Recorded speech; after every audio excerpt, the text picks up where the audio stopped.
everybody, my name is Spammals and welcome to God's Basement. I saw my buddy GameGate playing this. It looked pretty interesting, a Stanley Parable-esque horror game. Yes, mate. The game describes itself as a narrative-driven, single-player indie horror game. I think we're in purgatory. That's all I really know. I want to check it out. I'm bringing you with me. So, without any more stalling, let's begin. Once upon a time, there was a man called Stanley. He worked in his cubicle every single day, thinking to himself, I'm very tired of working in this cubicle every single day. So that day, Stanley did something he never did before. He stood up, thinking to himself, what is all this? This is not my office. And that desk is far too small, for I am a giant. Ooh, opening the door, he heard a phone call ring. What happened to my receptionist? Deborah was never late. Maybe that's her calling in sick. Hello, and welcome to God's Basement. The strange voice on the telephone ended abruptly. Told me basically to go to the blue door, and if you see anything unusual or suspicious, to ignore it. This building could be committing serious crimes, and they don't want anyone reporting on it. Anyway, what are you, sir? Welcome to the afterlife. Congratulations, you're dead! Yes! Don't worry, we still love you. Here's a trophy, you deserve it. Where are you exactly? You can call this place God's Basement. Wonder where everybody is? You'll meet them soon enough. One last thing, can't leave. But I'm so glad they gave us that. So why do I start life in an office? So down the corridor and look for the, well, this is a, okay. Ooh, what is this? Family tree. My name is James. Had a parent, grandfather, and grandmother, Margaret Frank. Yay, people who existed. This doorway is open. It's inviting me. It is a boardroom. Look at that fern. Look at it. Made you look at it. Haha. Use the object with the V key. Bunny rabbit. No, it's a donkey. It's a little mule donkey. It's like it's playing an invisible piano. Clever donkey. Right, well, good for you. What is this? 2 dead in fatal crash. A fatal accident that occurred last weekend is currently being investigated. Reports say that an elderly couple along with their infant grandson were driving along an interstate highway when the driver lost control. The vehicle swerved off the road and crashed into a tree. The driver was a retired elderly man by the name of Frank Young, who was killed in the accident along with his infant grandson Kevin Young. The only survivor of the crash, Margaret Young, is in stable condition. Fantastic! She's alive. Those are the names from the board on the wall. See, look, that's these people. Oh, look at that blood! It's like my memory is slowly coming back to me. So, my brother and my grandfather died. Grandma's okay for now. Parents are still alive. So what do I do now? Through here? That door is locked. Whiteboard, what are your secrets? Hey, piano donkey mule man, where are you going? I see you lurking in the shadows. Okay, well, there's nothing else for me here. Hi. That opens. Thank you for the key. This door?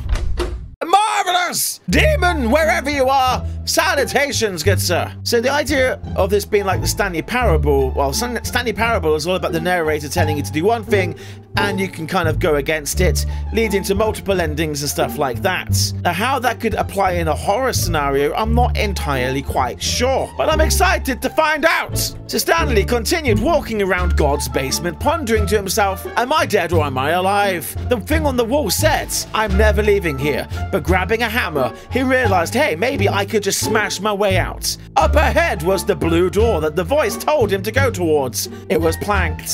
Trusting the narrator, Stanley pulled off the planks. Urgh! And just like that, they all came off at once. Welcome to the strange room that nobody wanted you to go in. Stanley wondering to himself, what the hell is this all about? Narrator said ignore strange and creepy things.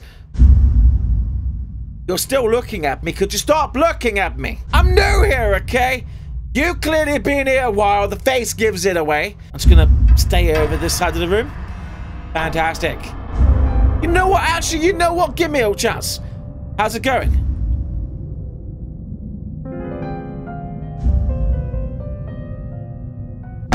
You're good. Okay.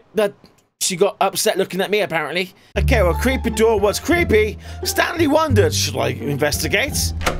The door was locked. Burn! Stanley rumbled around the office until he found the phone. I see you found your way to the blue room. The creepy voice on the telephone ended abruptly once again. I must find a torch and enter the next room, which will be dark because I need to get a torch. On the table before me is a creepy photograph of a lady, man, person, thing. Hasn't got much of a face going on. Having searched the entire office, couldn't find a torch anywhere, so we're gonna backtrack a teensy-wincy little bit. Unless Stanley thought to himself, we shall try the door at the back, just in case it now all of a sudden opens. It does. The doorway at the end of the corridor was open ajar, but I couldn't see a horrible monster behind it, so things are turning up for you, boy. That's a big old locked door. Not going that way. Are you gonna slam? You gonna open? Of course you are. Big old dark room. Oh, we found the torch. Right, now with my newfound...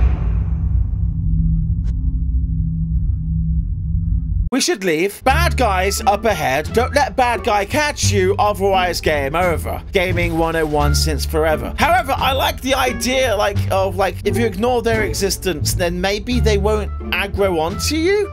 I don't know. After what felt like an eternity of staring at a door and a great big red button, Stanley thought to himself, the narrator, he's taking his sweet time with this, to be very honest. That door should have been open now.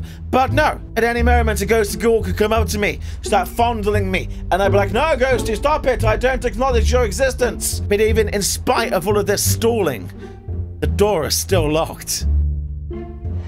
Oh God! Mate, could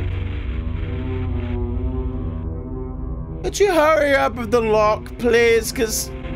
Yes! Now all the good times are coming up and all the bad demons behind me are behind me. Okay, so he said go as quickly as possible, don't dilly-daddy, otherwise things may not go so well for me. Part of me wants to dilly-daddle because I'm curious, but... Curiosity killed Spammals and cats, and I like cats, so let's not kill them or me.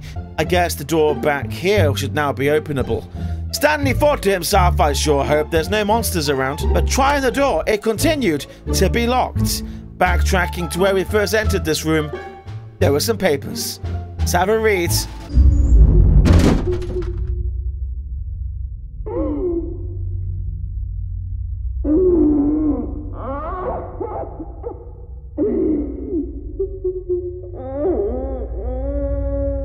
Hi! Are you feeling okay? Oh, she's moving. Oh, I got a sneaking suspicion this is how I die. Stanley thinking to himself, there must be more to this. God's basement must be more than just this. The narrator said there would be more.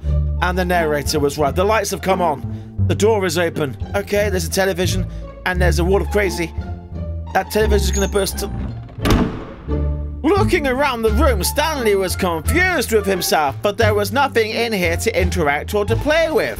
Trying the door, it opens. Could this be my moments of safety? We backtrack once again into the corridor. Is this door going to be open yet? It is now open. Advancing forwards into unclaimed territories. What could be waiting? Oh, that's a room of red. Red means good, right? There's music and happy people in there. Let's keep on pushing. We don't want to dilly-dally too... Oh, God, hi. My lady! Not gonna go over there. No! And with that, I'm backing up, ignoring their existence like the narrator once told me.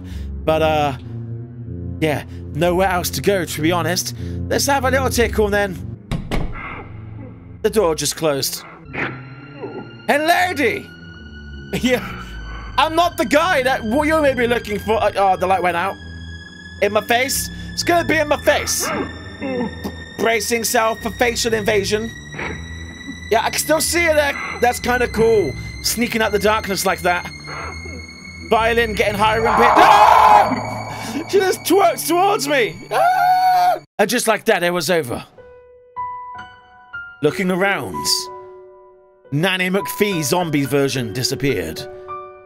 Pushing deeper into what I thought was the end of the game, it gets quiet, turning corners. A fuzz comes into view. James, I'm glad you made it out. Unfortunately, this concludes the demo to God's Basement. Boop! I went into the lights! Well, that was pleasant and lovely. God's Basement, everybody! Yes! Well, there you go. That was interesting. Turns out it was nothing like Stanley Parable, so sorry if that got your hopes up and then kind of instantly put them down again, but I'm very interested in this. I'm very liking it. Creepy Lady McPhee, zombie lady with the jitters, or was she just dabbing on them haters? I don't know. She was interesting. I liked it.